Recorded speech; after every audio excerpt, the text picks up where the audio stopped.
to another episode of the Who Dat Jedi podcast, episode 121. We are the Who Dat Jedi Council. Dave, Fredo, how you guys doing?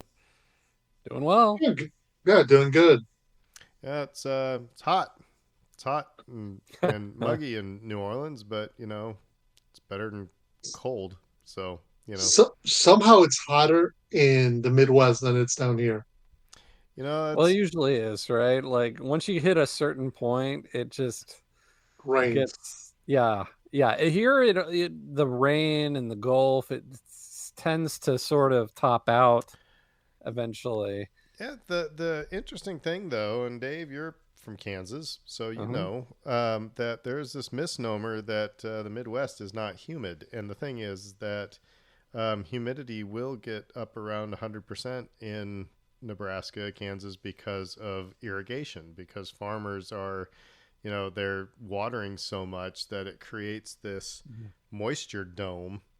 And so it's, we kind of create our own humidity, if you will. And a lot of thunderstorms too that roll over the plains coming down from the mountains. And three old men talking about the weather. All right.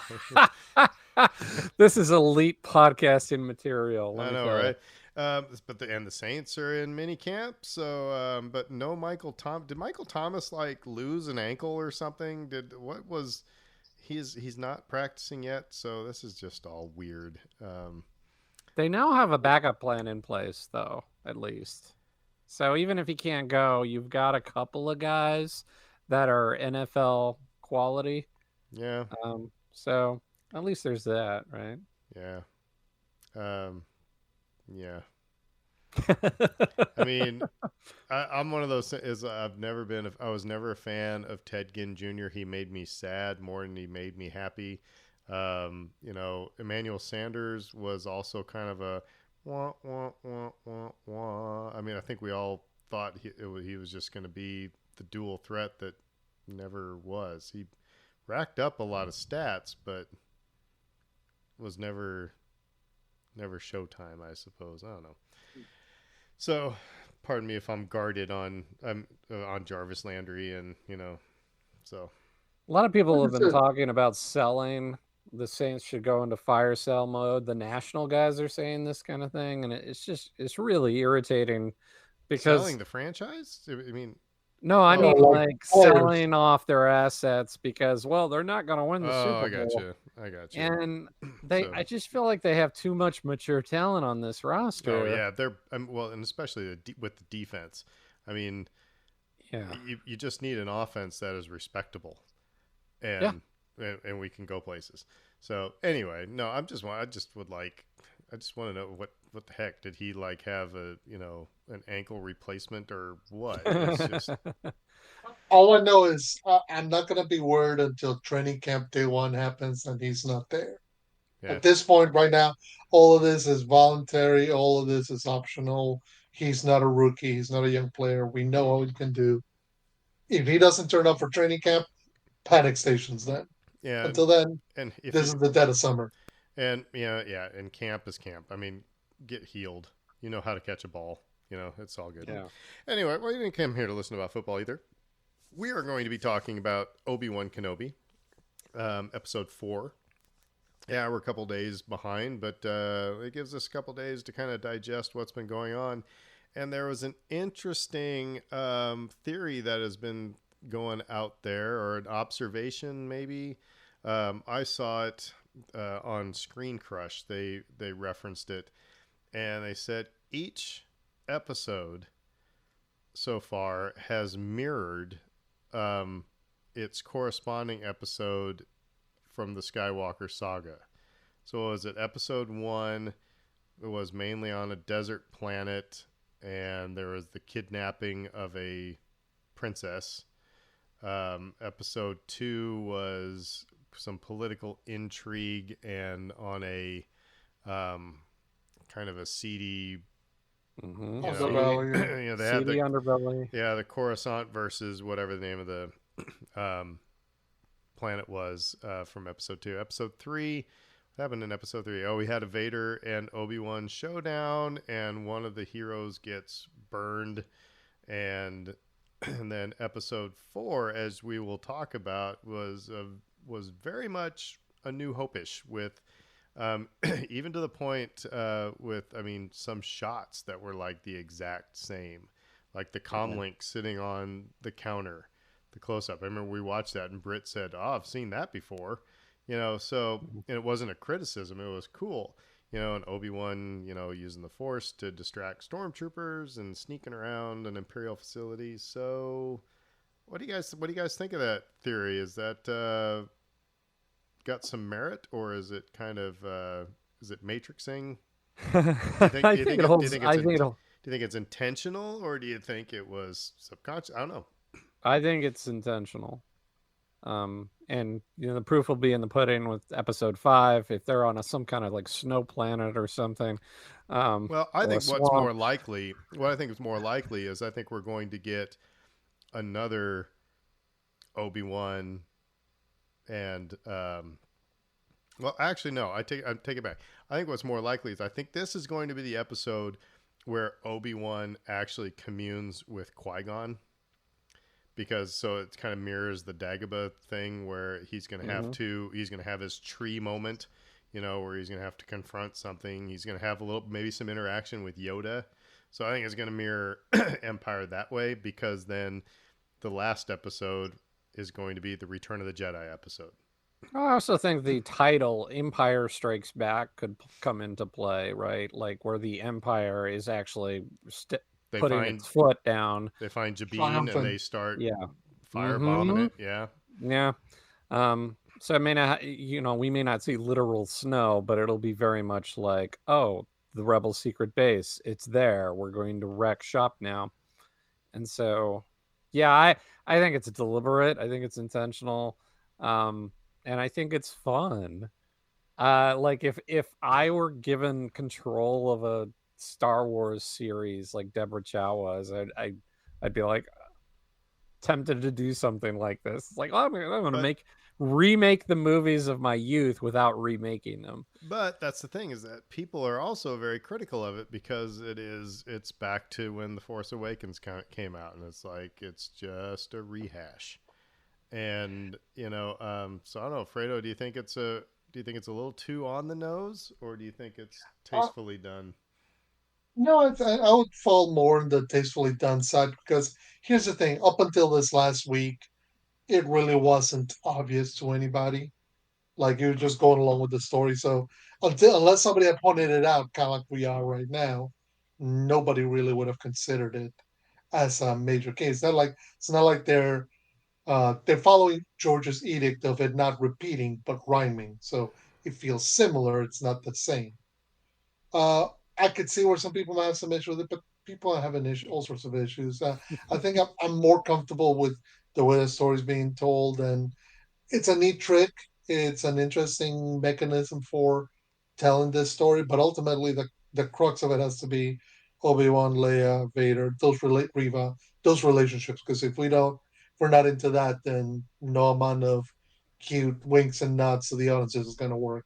And Aaron, if I could quote your wife on this, she talked about how anybody that critiqued The Last Jedi, the movie, and enjoys this, or vice versa, she'd love to know what the heck they're thinking, because it's just there's a lot of similarities here in terms of telling this story of someone who has fallen out of practice and has to kind of get their mojo back. So yeah. And so everybody make sure you're skipping the intro and skipping the recap. But we recorded last week's episode on a Tuesday, and then the episode came out on Wednesday, and we realized that we all missed the mark completely in our prognostication as to what was going to happen. So we'll see. We'll prognosticate again at the end of this, and then we'll see how wrong we are tomorrow. So I don't know, maybe you shouldn't listen to us, but but I think now that we see that alignment with the saga, I think it'd probably keep you in a safer bet as to what's going to happen. Like I said, I have my hopes. So anyway, on the count of 3, we will hit play. Should be on Obi-Wan title screen, or it's starting, And on 3, 2, 1, play. And so yeah, and there's also some Jedi Fallen Order heavy linkage to that. Fredo, you're the only one that's played the game, right? Yep. Well, Dave, have you played it yet? No. Okay, so I guess I'm So the only one of the three so who we'll has. talk about it But yeah, as that happens. when we get to it, right? But we wake up, we wake up. We start off with Obi-Wan kind of going in and out of consciousness after leaving his battle with Vader. And immediately get the back to tank ready, which my kids were like, back to tank, back to. That just strikes me as so funny because that was such an obscure thing. The only time we ever saw it was on Empire Strikes Back, and then all of a sudden it's like it's back to everywhere. I mean, we've got the back to spray from the Mandalorian. We got back to tanks everywhere, and it's like, and apparently it's it fixed you up real quick. However, who knows how long they got Obi-Wan in the tank here? But there is a. Do you think that there is a Force connection going on here between Obi-Wan and Anakin, or is this we're just kind of juxtaposing each of them and their back to tanks? I think we're juxtaposing them together in their tanks, but also because it's showing. I mean, what's interesting here for me is it's not just showing their physical scars, but it's how much of their scars are mental, are emotional, or spiritual. That's kind of the difficulty. Is Bacta's going to heal their physical wounds. It ain't going to feel all the other, it ain't going to heal the other stuff that they got going wrong with them. And so Obi-Wan comes out of it, and he's like, "Where's Leia?" She's a prisoner. And as the one thing we did predict was that she would get lots of time, Leia would, with Reva. Mm-hmm. And and we do get a lot of interaction between the two, especially over the first half of this episode. And here's where the A New Hope references start, because she says, "I am a princess from Alderaan." It's like, I am on a diplomatic mission to Alderaan. Right. So that starts right off the bat. Yeah, like I should have some level of diplomatic immunity here. You shouldn't be doing this to me, but. And this little girl should get an Emmy. Seriously, I mean, she's really good. It's not just she's she's cute, but I mean, she is capturing the character, the way she gets her chin to quiver, and goes in and out of those emotions. It's just awesome. And now we have Ice Cube's son, O'Shea Jackson Jr. That's not Quinlan Vos. One of the coolest things is how he calls him General. He calls Obi-Wan General. I dug that. So that makes me, obviously, well, he says everybody's looking for you, so you're bringing down too much heat. You need to get out of here. But I also wonder if there's some sort of, I don't know. Of course, he would have been too young to be fighting in the Clone Wars. I don't know. But he's aware of who he is, and that's interesting. That Obi-Wan Kenobi's name still means something to people. And he starts talking about how he knows about what the Inquisitors are all about, right, and what the Empire's all about. I'm gonna take issue with some people whose criticisms of this scene where O'Shea Jackson Jr., whatever his name is, the character here, sorry, Roken. Okay, he's like, "No, I'm not gonna help you," and then 30 seconds later, he's like, "All right, I'll help you." It's like they're mad about the quick turnaround, and my point to this is like, do you want the episode to be 4 hours long so they can convince him to come along and help out? It's just like, I mean, No, I don't want that. No, I mean, it's like you just show that he didn't want to do it, and it's like, then I mean, you just I don't know. I think what it's showing is he wants to help Obi-Wan, but he's also got all these responsibilities, and he knows the kind of heat that Obi-Wan's going to bring. So no, I get all that. They're talking about his head is telling him no. I mean, I get all that. I'm sorry to interrupt you. I get all that, but they're talking about they're criticizing like the writers and Deborah Chow for making it such like I said, about a 30-second turnaround of no, I won't, yes, I will. And my point is like people cannot like give any sort of suspension of disbelief and just say, okay, yeah, they couldn't spend 4 hours to get there. They couldn't spend a whole episode, trying to convince him to come along. It's like we just had to get the story moving along. So it's like ease up, little pants. So that's to say you're gonna get another moment later in this episode where a lot of the critics of the show have already started also got into the inability to suspend belief. now I will say one of the problems I had was this with Obi-Wan barely able to move a Matchbox car with the Force, and then pretty soon he's doing all sorts of fancy Jedi stuff. Except for the fact then I was like, okay, but then I understand as a musician, it's like, I couldn't play my drums for a long time after having surgery, but muscle memory kicks in. That's what training is about, is so that you know, but that was more glaring to me than O'Shea Jackson Jr. But I got over it quick. Also, the nature of the Force, as it's been presented to us, has been that in actual moments of duress, it can present itself in a more impactful manner. So, there's in the new book series, there's a sequence where one of the Padawans is trying to learn how to control his landings, his literal landings. If you fall from a tall building, how are you going to land and not die?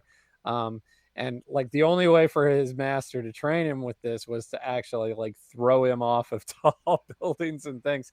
And still wasn't clicking until it absolutely had to click for him. And so that's like that's like Doctor Strange when she sends him to well, I don't know any of that. So don't tell anything about she sends that. him to Everest. The first one. Yeah, the first one. one. The first one. Yeah, she sends him to Everest. Okay.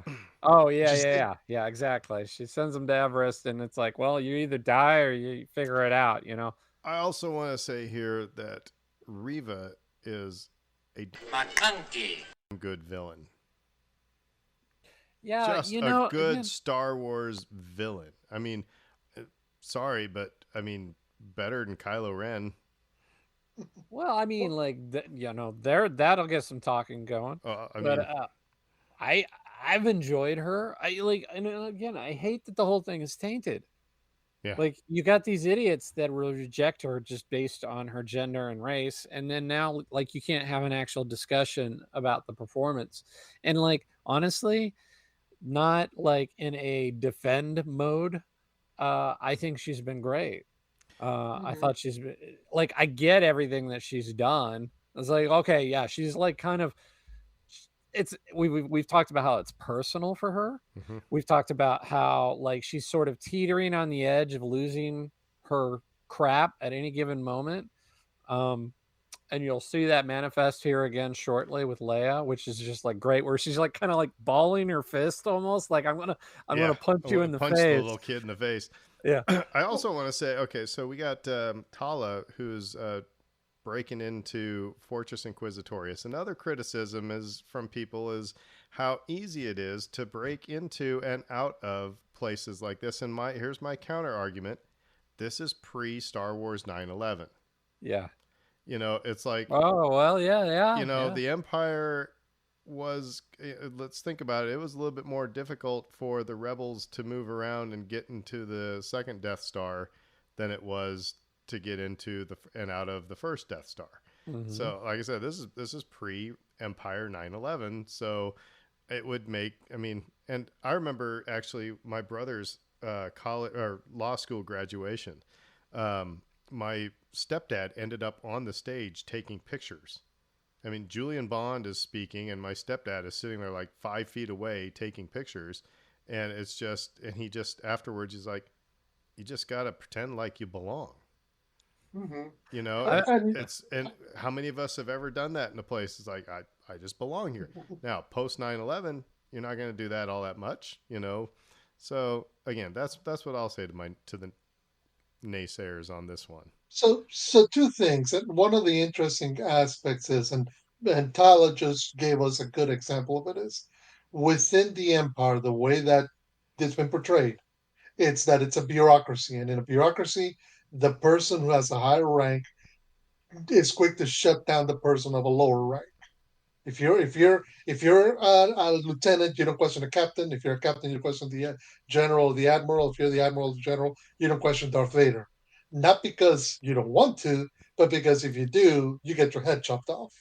So the bureaucracy, as we understand it within the empire, is one of you keep your head down, you do your job right, and you don't make mistakes, and you sure as heck Well, don't do anything. But then we've also seen it where that the only mechanism to move up the ranks is to be ruthless, brutal, well, you know, and dangerous. So that's the thing is everybody's afraid of the person above them. exactly, it's not a nice place to work for, or The other, the empire. oh yeah, well, absolutely not. But the other thing too that really sprung to mind for me was the end of Return of the Jedi when Luke's talking with the Emperor, when he's like, "Your overconfidence is your weakness," and like that's it. Like they're in the driver's seat. They got complete control of the galaxy. They're like, "We got this." No one would dare attack us. No one would dare. And Obi-Wan references it in the planning briefing. Well, they don't have shields. We can This get in there. I'm sorry, this scene right here of Leia saying, "Is this a staring contest?" That was an awesome character moment. It also shows, it's talking.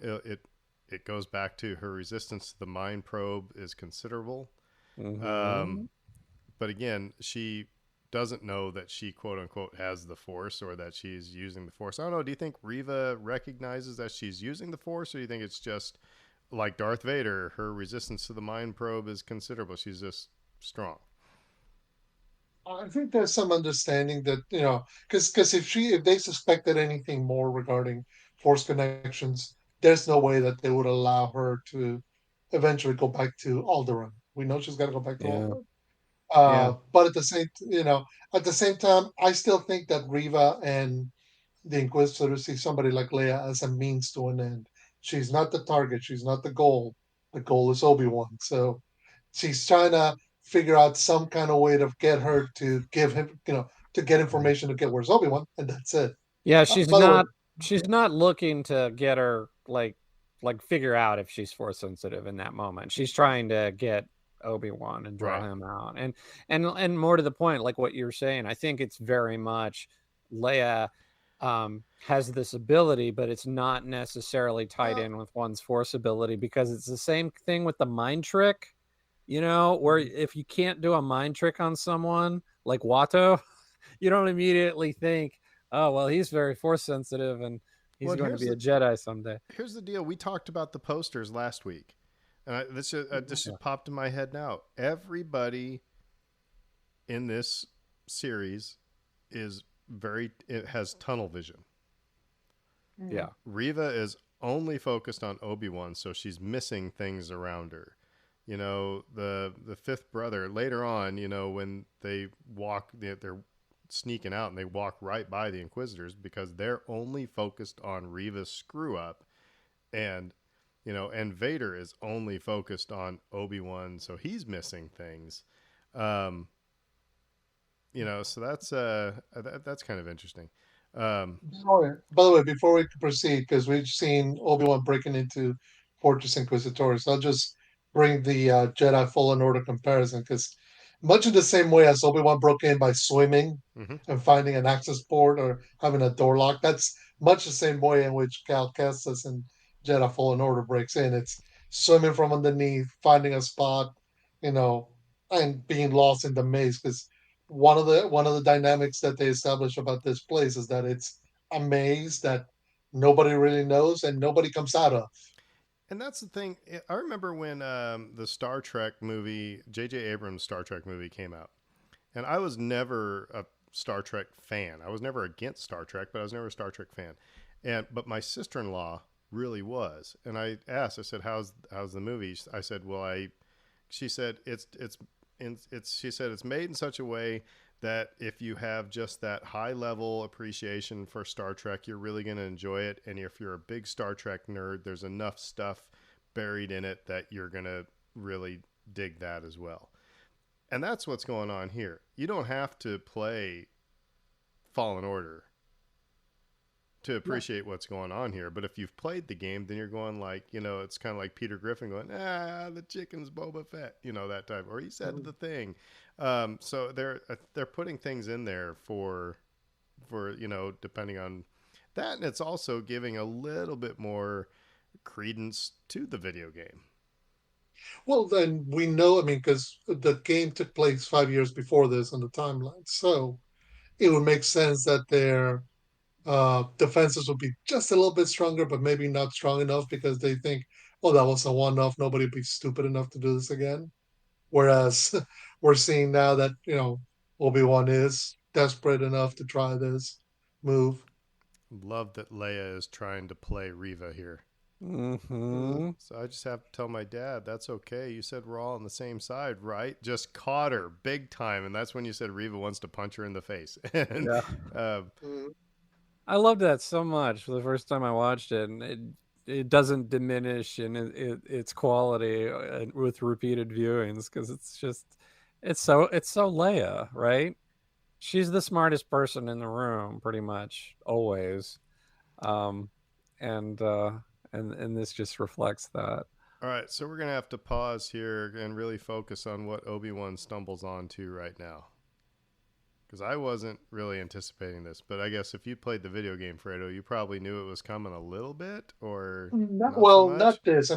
They've one of the aspects of the Fortress Inquisitors is that they keep trophies. We've seen those in previous episodes, but seeing the what we're about to see right now, no, that was new. And what's interesting is that in some ways, I've seen some people talk about how it makes sense from the standpoint of not just trophies but cloning material. Yeah.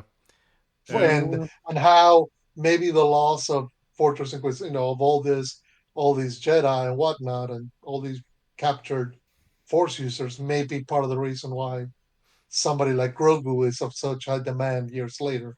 Now, the only one that's recognizable is a character from the Clone Wars that was in an episode with Ahsoka. Mm-hmm. Again, a lot of people who focused on the Clone Wars recognized him right away. I had to be reminded. There are some people who say, I think that Mace Windu is one of them. And it's like, okay, first of all, this is showing, Order 66 in Revenge of the Sith showed us, if the people who died in that, they showed them dying. Mm-hmm. This is showing they got a lot more beyond what we saw. So there would be no need for them to show Mace Windu, Ki-Adi-Mundi, whoever. And you're certainly not going to just show somebody who might be Mace Windu and not have it be straight up Sam Jackson, Mm-hmm. I also say, okay, for explanation purposes, why are you keeping these bodies here? We sort of alluded to a couple of reasons. One of the other main reasons that we saw in Rebels was to draw Jedi out. Through this, keeping them sort of in some kind of stasis where they're sort of projecting some sort of image of themselves outward, would allow you to potentially draw Jedi to this place that is supposed to be a death trap for them at that point. Well, as I said, again, this is another beautiful tie-in with Rebels in that way. Mm-hmm. So now we have Reva and Tala. Tala's saying that, she was acting as a distraction. But one of my favorite parts here was when Reva says, admit you're a spy. And she says, well, of course I am.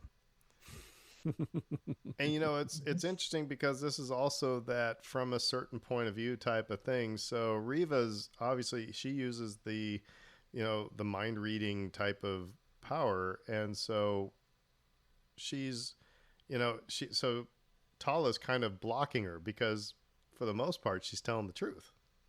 Mm-hmm. She's changed the planet name, but she's told him exactly what the people with the path have been doing, because they are running a sanitation. Oh, and here, I'm sorry, Obi-Wan slicing down stormtroopers in the dark with a lightsaber. This was awesome. I'm just going to pause now. This was cool. Well shot. It was really kind of maybe our first real inkling, other than the hallway where he makes the sound to distract the stormtroopers so that he can proceed down the hallway. It's like, okay, well, we were kind of waiting for that moment. I think we all expected him to be able to do that, and he was able to do it, and he passed that hurdle. And this was another hurdle. It's like, now another little cool cut visual, these guys down. Another cool visual thing right here was where Leia and Obi-Wan, even though this is kind of the A New Hope, if we're going to go with that, but that was very much Empire Strikes Back. The coloring and the lighting of, everything of, even though, I'm not saying that Leia and Obi-Wan have a romantic bond, but Oh God. but it was like very much like the carbon freezing chamber. It reminded me of a little bit of Attack of the Clones when Dooku and Anakin are swinging their lightsabers through the dark. Yeah. In their duel, it reminded me a little of that. Yeah, here's the double talk between Riva and Tala. I love, like I say, and it's like, look, she's using the truth to tell her lie. Yeah, and like I said, she tells them exactly what, because they're running a sanitation, cover, and but they're hauling Jedi out, but she just changed the name of the planet, and it's like, yeah, which is, again, we're talking about callbacks to A New Hope. This is what Leia did eventually, when she reveals the name of the planet where the rebel base is located, and it's not the right planet. It used to be, but it's not. All right, so that was one of my biggest complaints, even when I was a kid, that it's like, we just got done with a planet named Tatooine, and the only other planet that gets name dropped in that movie is Dantooine. It's like Tomax and Zaymot, for crying out loud. It's like, George lost all of his creativity and just like, all right, Tatooine, Dantooine. Anyway. Well, to be fair, we got how many planets, how many countries here or regions are named after somewhere else? As a person who has stormtrooper armor, I just want to say that, yes, if you grab a stormtrooper by the bottom of the helmet and pull, you're probably going to win that fight. So, that was not unrealistic at all. You grab the bottom of the helmet, there ain't nothing I'm going to be able to do. Yeah, because some people have made a big deal of Tala knocking the first one out by smacking him upside the helmet. And I'm just like, okay, first of all, suspension of disbelief, but also, as somebody who's played football, I can tell you from experience that you smack me upside the head with the helmet on, yeah, it's going to take me a moment to kind of think about what's going on, just because, yeah, you've just literally rattled the brain inside my head. Now I'm digging the blocking of the laser bolts, and I love Obi-Wan giving the little bit of flourish with the. So we talked about him getting his mojo, and it's slow, right? Mm-hmm. He's not doing all the spectacular things that he did, like in the Clone Wars and everything, but or he's not blocking laser bolts like he did in the Phantom Menace with Qui-Gon, but we're getting back. And apparently this one little special stormtrooper is from Jedi Fallen Order as well. Mm-hmm. Yeah, it's the Perch Trooper. They are stormtroopers specifically assigned to work under the Inquisitors, designed to be able to fight against Jedi and Padawan, and they're stormtroopers specifically put under the control of the Inquisitors, and so it's fun to see them come to live action because you fight a lot of them in Fallen Order. By the way, this little moment with the water and uh, holding back the water, yeah, that's another little moment from Jedi Fallen Order that they had to repeat because most of the fortress is underneath the surface, and so if you want to create a moment of tension, start flooding places. And I also have to say here, okay, so he lets the water go. This episode again, actually this series.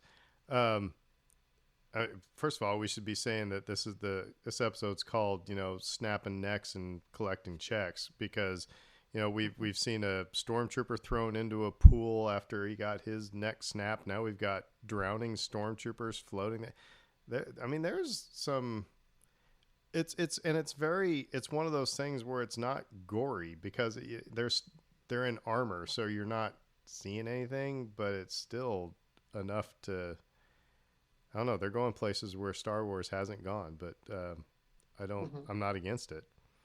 But here we go. We're okay, so honestly, what'd you think about the sneaking Leia under the trench coat? It's I, you know what it reminded me of? It reminded me of Han Solo trying to bluff his way out the moment they try to rescue Princess Leia. When he's like, "We're doing fine. We're all doing fine. How are you?" yeah, yeah. It's just like So, so there's if no it, so if that, chance. so if that case, so if you didn't have a problem with that, why you have a problem with this? I Right, think right. realist, I think we're meant to laugh at it. I think we really, truly are, because it's just so ridiculous. Like, that's never going to work in a million years. but it also shows kind of like their desperation, and again, it shows the bureaucracy of the empire. T-47s, Everybody, T-47s. Sorry, go ahead. Snow speeders. yeah, they're just focusing on their task at hand. They're not taught to look around. They're taught to just look ahead. And so, yeah, they see two officers passing by. Nope, nope, don't pay attention. Never mind the fact that there's two little feet next to the underneath the other ones. Oh, by the way, why did they have to shoot the mouse droid? Why? I It did don't nothing know. to anybody. That was kind of random, right? Yeah. I don't know. And okay, so I'm gonna take on another criticism here. They're like, how did they get three people in the back of a snow speeder? And my reaction was, did nobody ever go to college? It's like, how many times do you fit five people in the back of a Chevette to go on a beer run, Yep. or to go to Taco Bell at 2 a.m? It's like, I mean, in a pinch, things can happen, Mhm. and even though you got two adults and a little kid, and now we will all raise our glass to Wade, who we Yes. Poor lost Wade. tragically.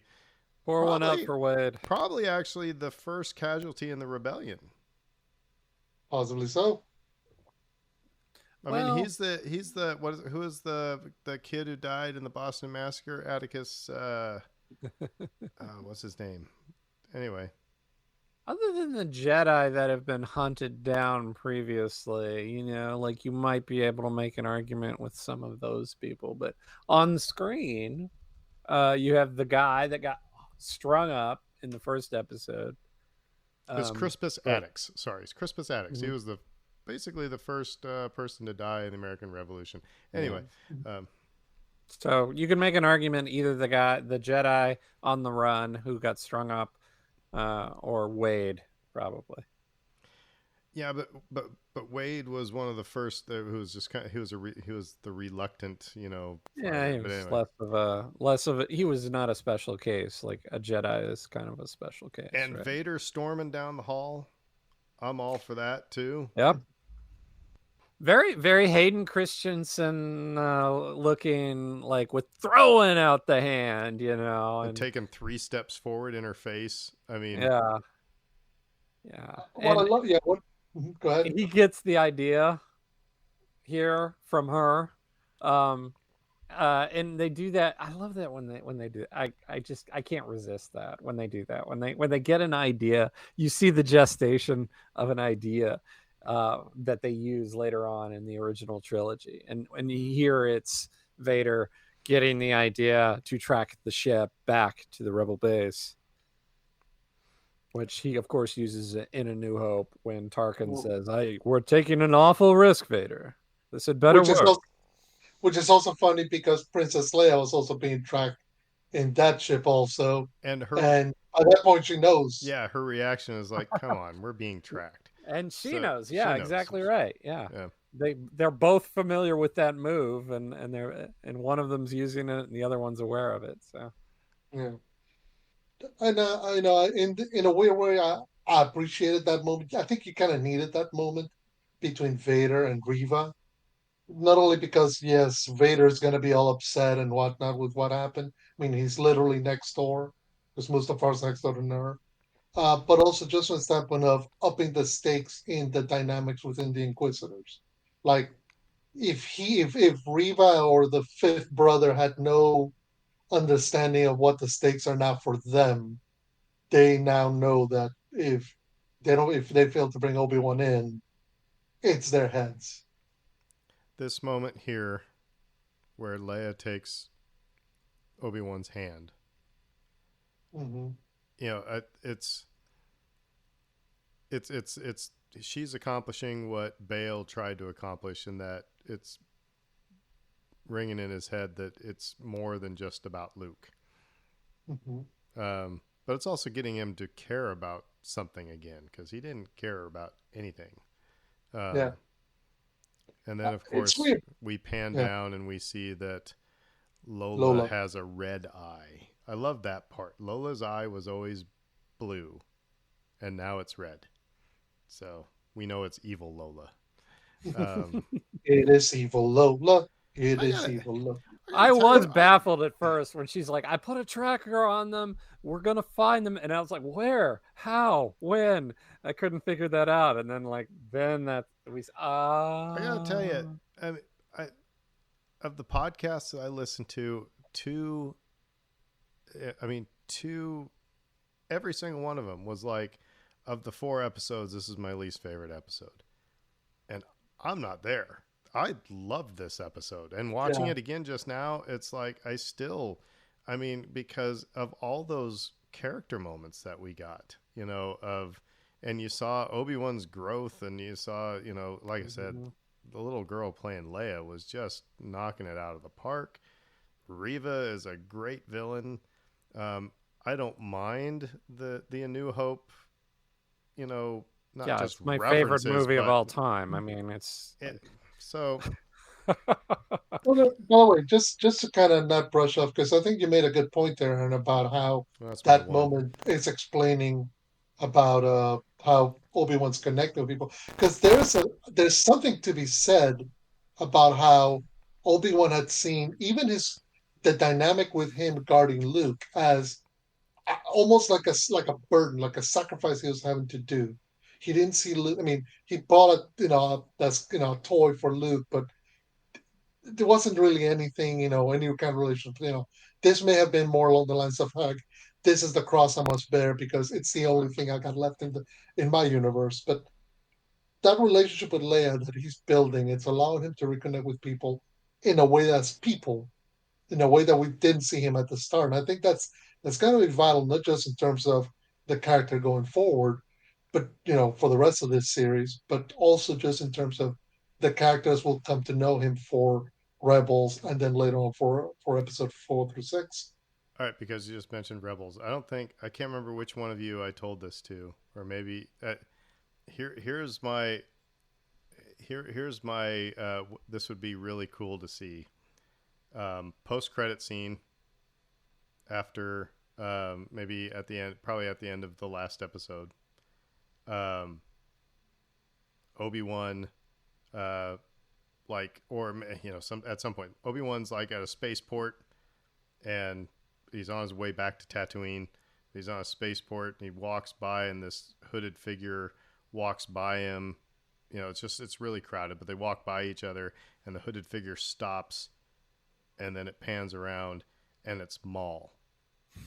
And it's that he sensed the presence, and now he knows, he has an idea that Obi-Wan is still alive. Because that's one thing that always sat weird with me in Rebels, is like, why all of a sudden is Maul obsessed with finding Obi-Wan?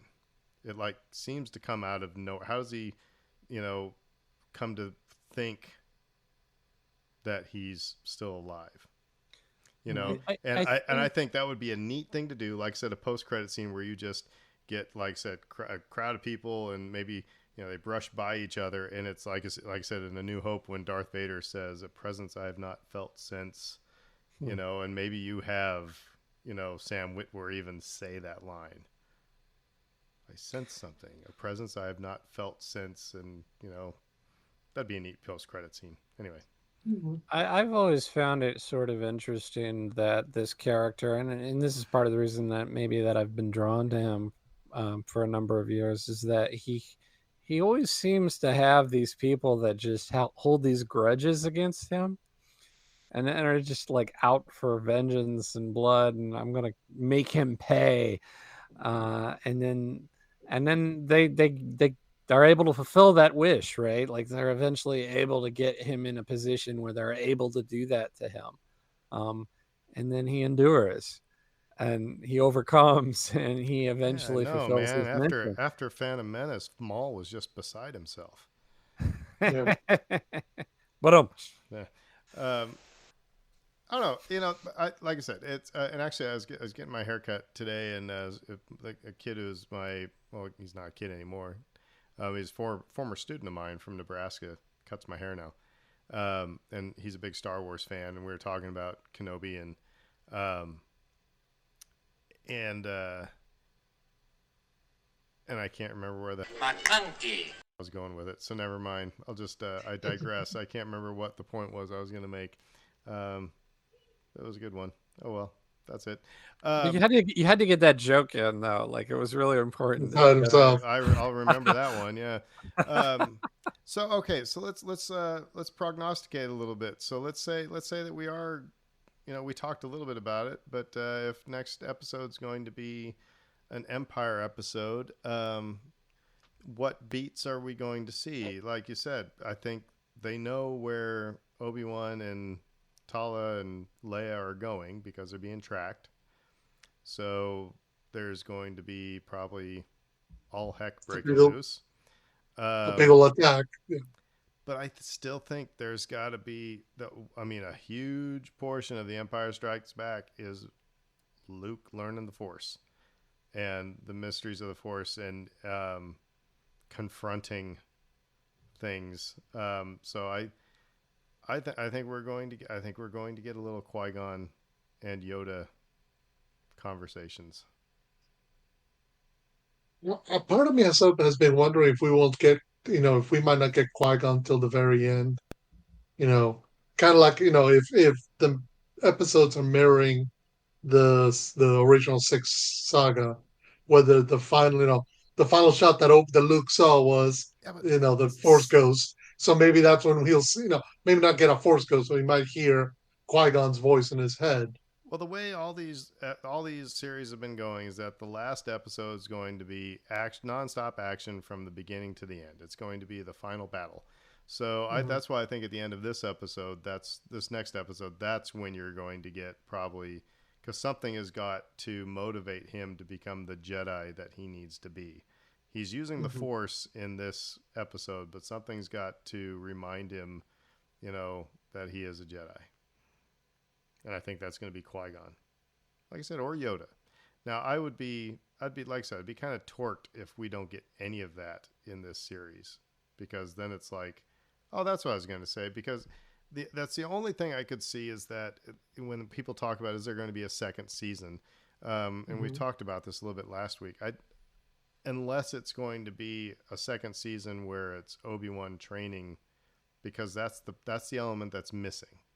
Is that we don't know how he got from, point A to point B, how he got from, not communing with Qui-Gon to disappearing when he, got sliced down by Vader. So I would rather have that maybe just be in this next episode than a whole season on it. So I don't know. well, you think about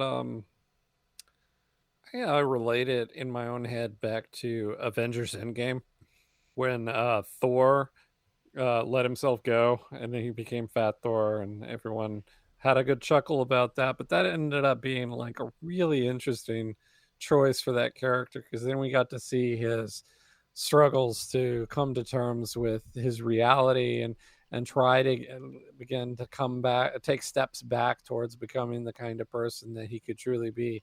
And we're seeing that here. Like that was like when I watched the end sequence of Endgame, I feel like that's exactly why Tony, Steve, and Thor cannot take Thanos down in that moment because none of the three of them are in their prime at that moment.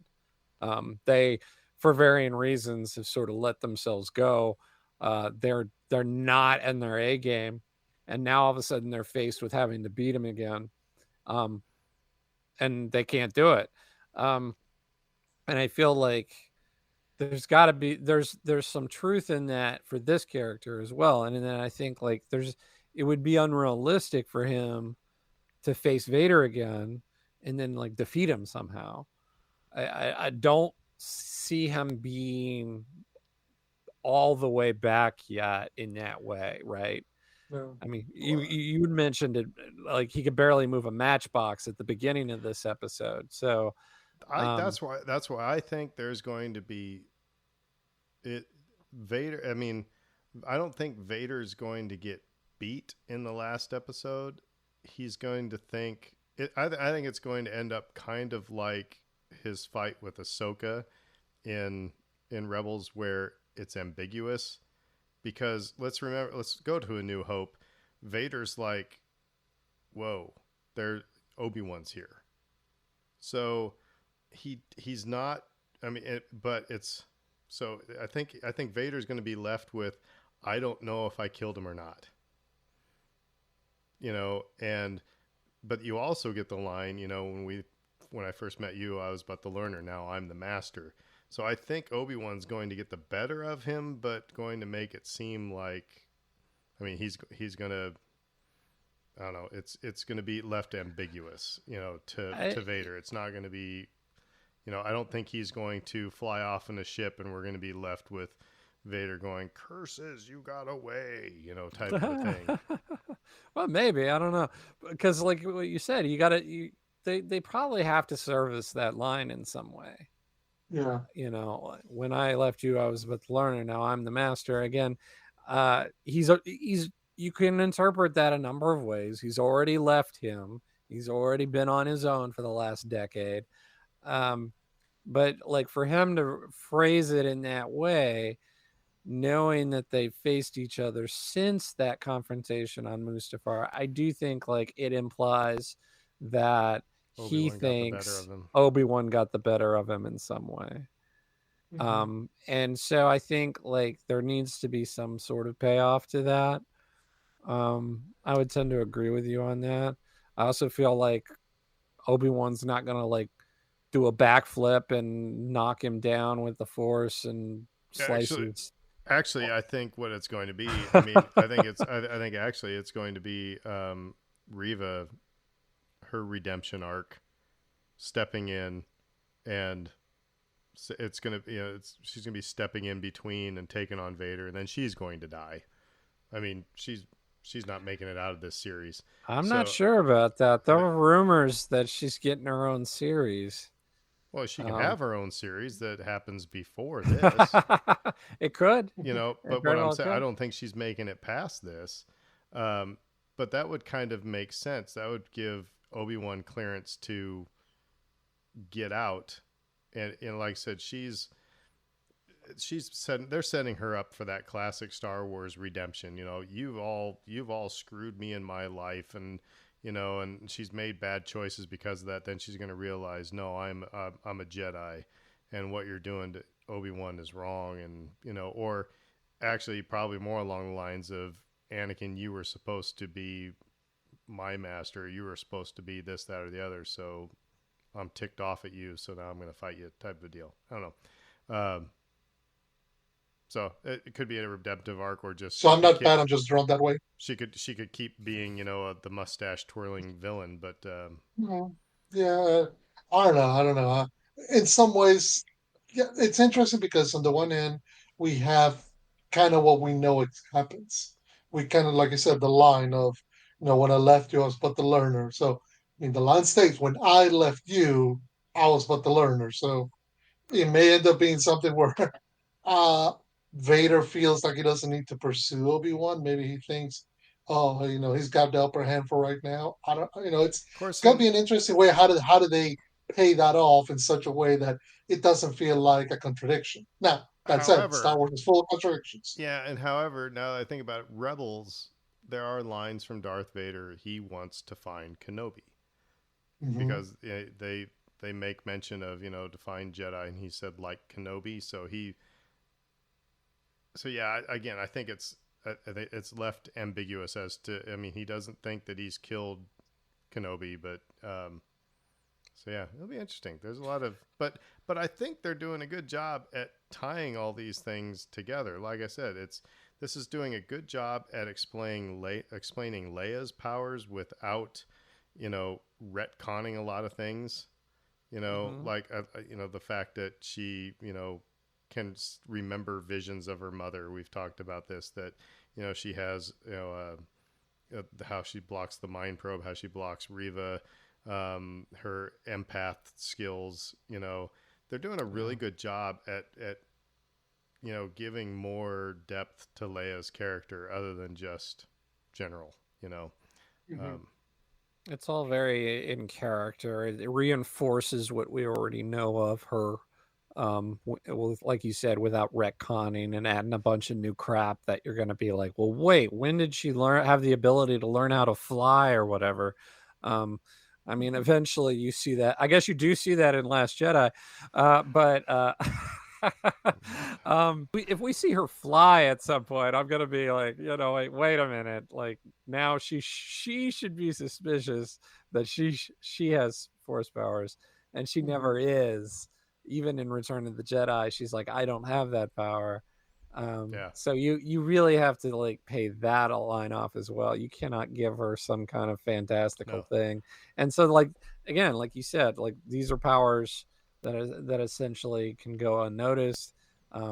They're things that show strength, mind strength that isn't necessarily supernatural mind strength. And again, a lot of stuff that, she's strong, she's smart, she's capable. She's feisty, she's rebellious. I mean, like all these things that we love about her later on. So, is there anything about this episode that we've been kind of rah-rahing this episode? I mean, because we all dug it. Is there anything that didn't sit well with you that you wish they would have done differently? I think if there's anything that I wish they would have done differently, I wish we had gotten a bit more with Roken and the members of the Path. I do wish. I mean, I know that. I mean, they're not the crux of the episode. They're not what we want to see. No, we're not there to see. And they do a little, even in Star Wars, even in Disney Star Wars or Disney Plus Star Wars, we still got to get the moment around the map with the hologram. So, well, and to that point, you're absolutely right, because I think we did need a little bit more time with them, because they really tried to sell us on the fact that we should all be sad that Wade died. But Wade's death is like Porkins. I'm stealing that from another podcast, but it's, it's kind of like, or Dak. It's like Porkins died, and it's like, oh, all right, well, we're on. But when Biggs died, it's a little bit different because we knew a little bit more of him, maybe. But so I don't know. If we would have spent a little bit more time, otherwise, don't give the dude a name. Just it's a snow speeder that was there to help, and off we go. But yeah, maybe a little bit more time spent with them would have made that scene a little bit more impactful. Right. Were you going to say a little bit more about that? Sorry, Fredo. No. Stepped on No. Yeah. No, it's all good. It's all good. Yeah, I got no complaints. I mean, honestly, I was talking to Aaron outside of the podcast recently about this show, and it's just like, I don't have enough to fill like a whole episode talking about this, really, because it's just, I liked it. What about this thing? I like that too. I like this other thing. It's hitting all the right notes, and I think like for people who are like rejecting it, it's like, well, you're just rejecting a particular politics or a particular perceived politics. I don't even think it's that. I just think they have there's a it's weird. They have this idea of what they want this to be, because it's not that 100%. It's this cannot be Star Wars, and I don't get it. And I was talking to Fredo on Saturday about this as well. Is that I think it is a fair criticism to say that it's like Star Wars is stuck in just a certain set of characters. And we've talked about on this show before, is that, you know, we'd like to see the universe grow a little bit. And I've heard people's criticism that, you know, they wish that that, like I said, the universe could grow a little bit and we could get to know Wade, or, you know, O'Shea Jackson Jr.'s character. But that's not what this episode is about. Now, if we want to have a spin-off episode or spin-off series where we can dive into Tala's backstory. Otherwise, you know, Tala is just somebody there to help move the story along, to get Obi-Wan into Fortress Inquisitorius. I mean, really, that's all her job is to do. You know, it's, you know, these characters are, yes, they're interesting, but they're not the main show. And so they're upset that we don't get to know enough about them, but it's like, you know, sorry guys, but they're just the sit-in bass player tonight. They're not the bass player for the band, you know? So it's like, get over yourselves. You know, it's not, let them do their solo album and then you can, you know, gush over them. So I think that's the problem. And again, they want these episodes to be 4 hours long so that we can get those backstories and we can get to know all these people. And then you just get a really crappy story. Yeah, like we, to your point earlier, like we don't need to spend a half hour convincing the guy to go on the mission, just to, you know, make it seem more realistic, or get more insight into his character. It's like the point is Obi-Wan. Yeah, the point there's is a Leia. reason why this is called Obi-Wan Kenobi. Is what called Obi-Wan Kenobi. Yeah, and like that was my biggest critique of the Book of Boba Fett, is that it was misnamed. Because it's like the last half of that show is just like Mando and Grogu, you know. And so I was talking to my brother this weekend, and I said he said, I'm stalled on Obi-Wan Kenobi. I got to watch that. And he said, I've also got to finish Book of Boba Fett. And I said, where'd you leave off? He said, right where Mando shows up. And I was like, yeah, you need to watch that. It's like everybody is stopping right where it's like, yeah, you're going to need to see that part, because otherwise you're going to be really confused in a little bit. Yeah, it's so funny because like the first half of that series is pretty standalone, right? It's the Book of Boba Fett. It's a Boba Fett story, and we're going to get to, you know, understanding his character, which, you know, works at times better than at other times. It doesn't always work. Then it becomes the Scooby-Doo episode with Batman and the Globetrotters. You're just like, yeah, this is awesome, but I'm confused. Yeah, I mean, by the end of it, you're like, whoa, okay, this doesn't have anything to do with his character, and also there are impacts for the other shows, like people who are going to be like suddenly confused watching Mando sees the first episode of season 3. How did he get Grogu back? Wait, when did that happen? What's going on here? You know, and it's Spoiler like, well, alert, you should have done the summer reading, right? Yep. Well, yeah, Right. or finish the book. Yeah, finish the book. Yeah, that's a good way of putting it. But to your point, I think with the characters, right, and they're leaning on particular characters, I'm looking forward to Cassian, because it's basically just him with maybe a little bit of Mon Mothma, and that's it. And again, Obi-Wan we thought might be like that, but then again they folded Leia in and gave us more of a lone wolf and cub kind of thing, which has worked for them and has been very successful for them. But maybe with Cassian, we're going to get some new characters and some different things. We didn't know very much about Cassian to begin with anyway. So he's in a way his own new character.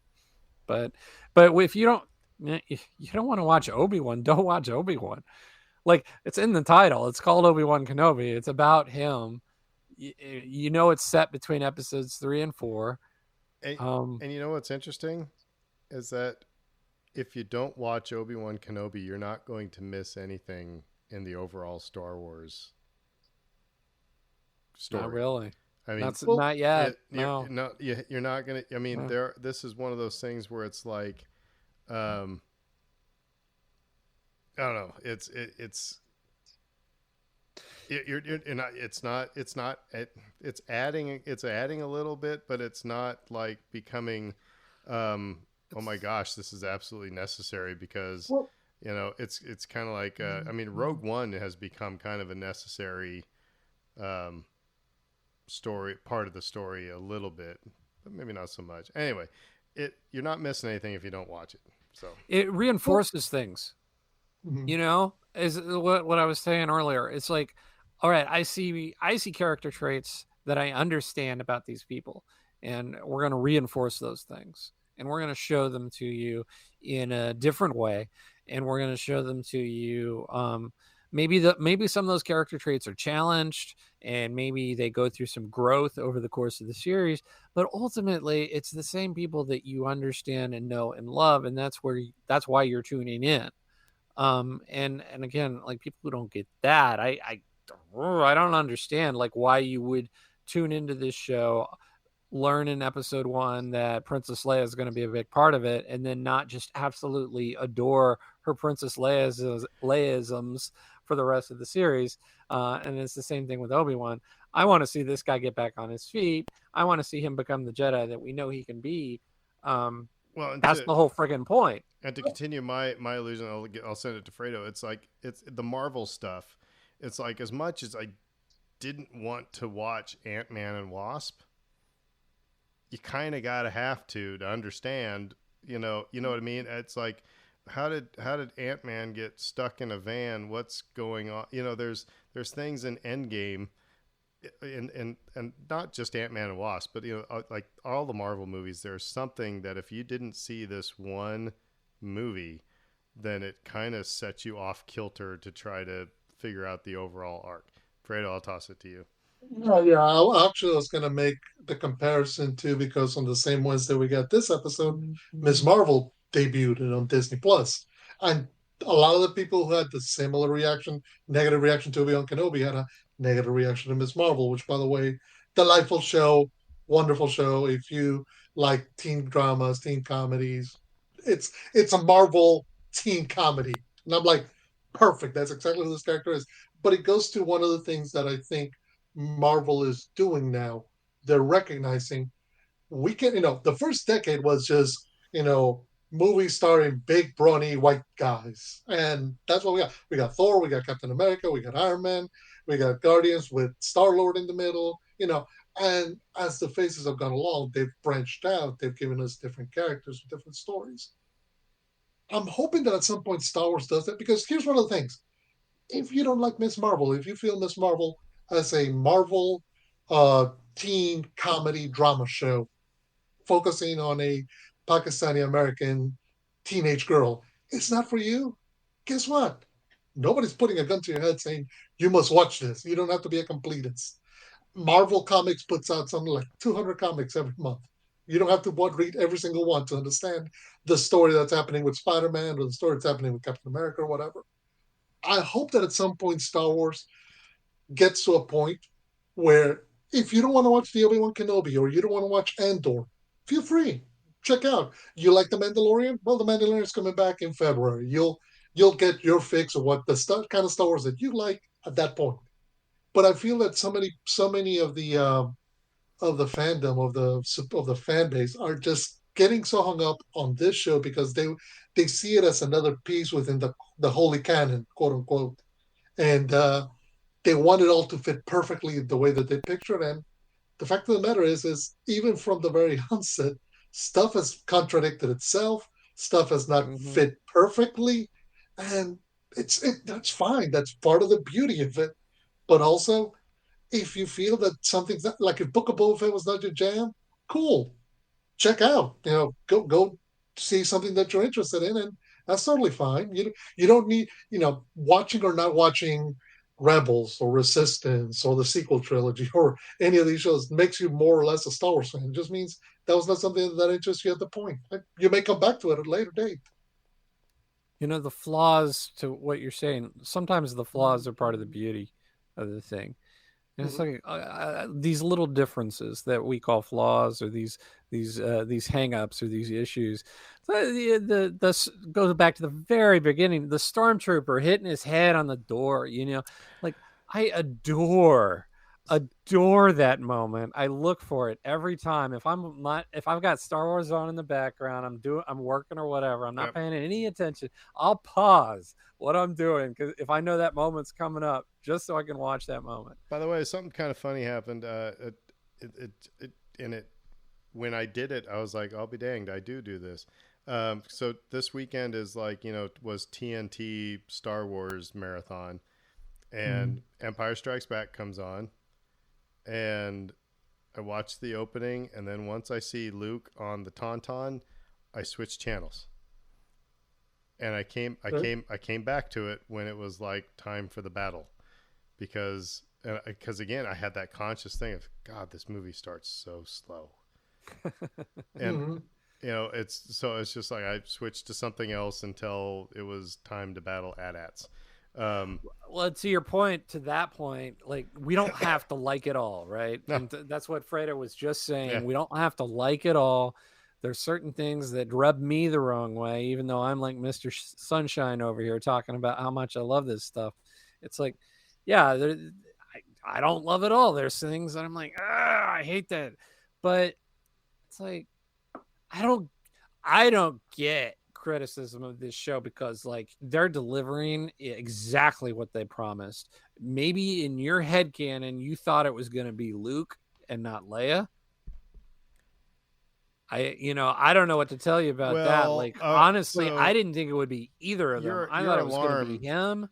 Your alarm went off, but I'm gonna dwell on something here for a minute, because again, a lot of things. I mean, I think it's coming a lot from Clone Wars fans, people who grew up with Clone Wars. They wanted something about Satine. They wanted something with Maul. They wanted something, with Anakin. They wanted flashbacks and having Ahsoka in there. I mentioned part of that.